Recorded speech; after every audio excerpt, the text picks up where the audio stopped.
The surface of the eye you're familiar with. You can see that between people's eyelids. Once you dilate the pupil and get back there, it's a different story. It's inner space. The majority of the eye is filled with a gel called vitreous behind the lens, and it's clear, and you can put lights in there and instruments, and you see the retina. The retina is the film that lines the back 2/3 of the eye, and it's very dainty, as you can imagine, just like film in a camera, and it's filled with blood vessels that are very gorgeous, and the pattern is beautiful. It's something I still wonder at 30 or 40 years after starting inner eye surgery. The Helen Keller Foundation for Research and Education carries on Helen Keller's legacy. You know, she said, "Help me hasten the day when there shall be no preventable blindness." And modern biomedical research didn't exist in her lifetime. She was leaving us in 1968. She died at age 88. She imagined what research would one day be able to do. And you know how important sight is. Gallup polls show that blindness is the most feared of all disabilities. Your vision to you is perfect. And then all of a sudden things start getting cloudy and you see floaters and different things and you're thinking, what is this?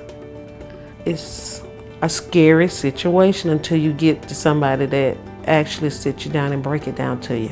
Dr. Morris started to sit down with me and talk over everything, what he was going to do.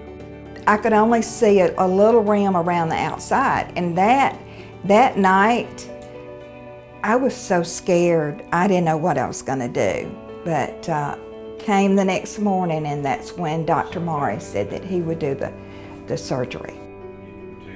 I'm very grateful to the Helen Keller Foundation for what they do, because Dr. Morris is a part of them.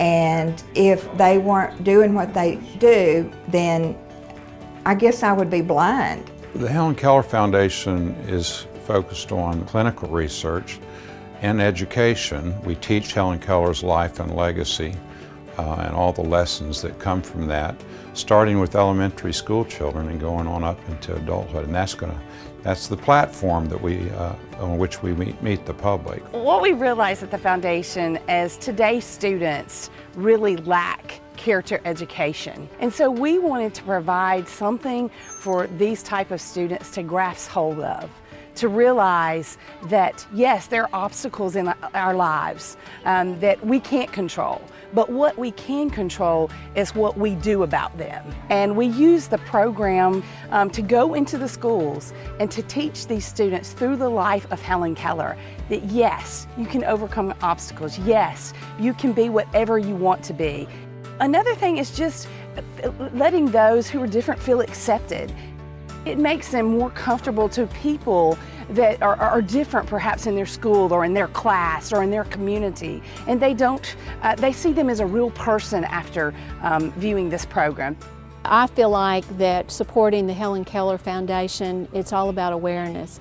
It's giving the children the opportunity to understand what it's like to walk in the shoes of an individual that has a disability and to provide them with respect.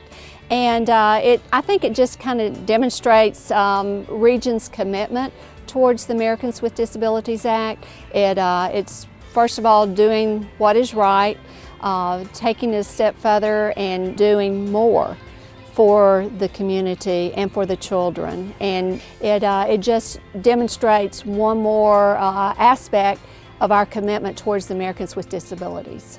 I'm just very proud of it all.